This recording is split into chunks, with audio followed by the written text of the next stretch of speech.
Assalamualaikum warahmatullahi wabarakatuh. Pertemuan kali ini kita akan mempelajari tentang ragam hias seni rupa. Sebelumnya kita baca basmalah ya. Bismillahirrahmanirrahim. Manusia pada dasarnya memiliki keinginan untuk menghias, mulai menghias wajah, pakaian, perabot, tempat tinggal, dan sebagainya. Keinginan menghias bertujuan menghasilkan keindahan.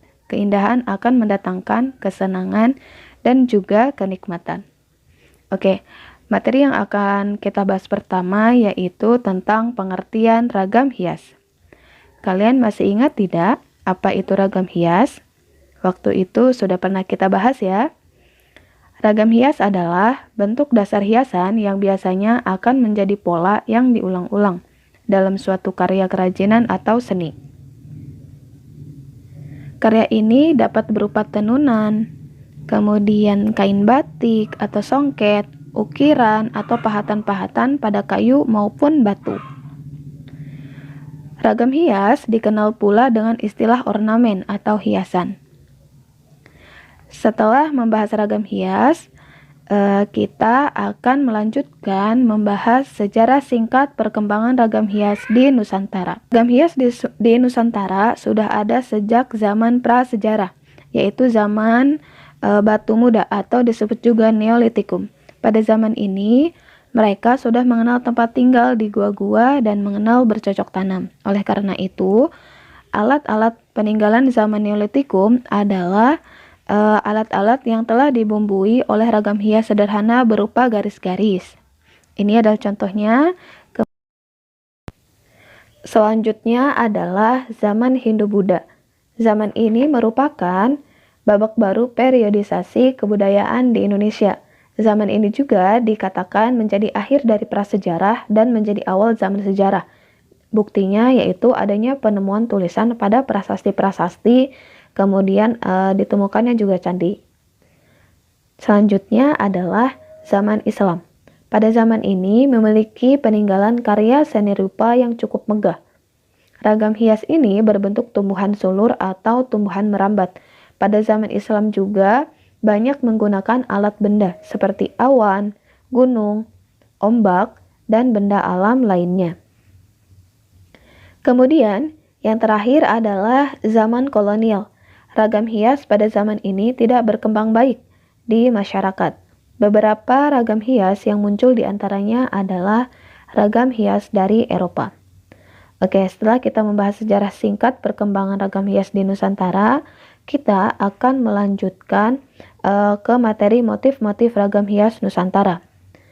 Banyak terdapat pada bangunan rumah adat, kain, dan benda-benda karya lainnya sebagai barang souvenir ataupun cenderamata. Oke, yang pertama yaitu motif flora. Motif ini tidak asing dengan tumbuhan yang ada di sekitar kita. Motif yang dibuat berdasarkan bagian-bagian tumbuhan, yaitu contohnya seperti daun, kemudian bunga, ada juga motif yang tangkai, dan juga yang pucuk. Kemudian yang kedua yaitu motif fauna. Motif fauna juga dijadikan sebagai bentuk ragam hias.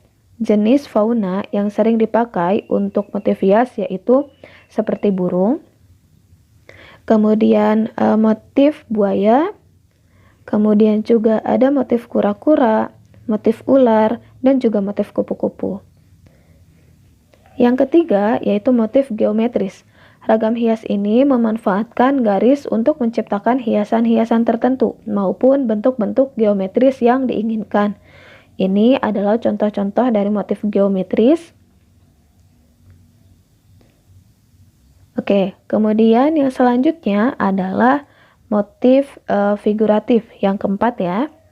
Nah, pada motif figuratif ini biasanya ragam hias yang objeknya adalah figur-figur manusia.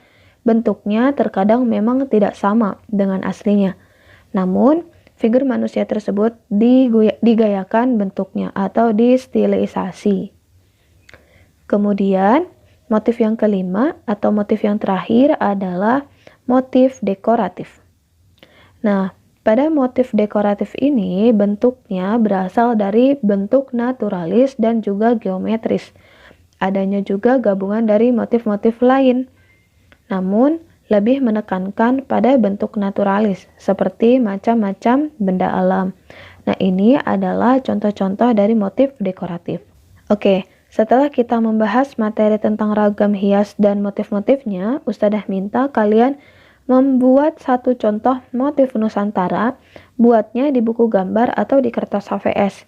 Kalian kirimkan tugasnya ke wali kelas masing-masing.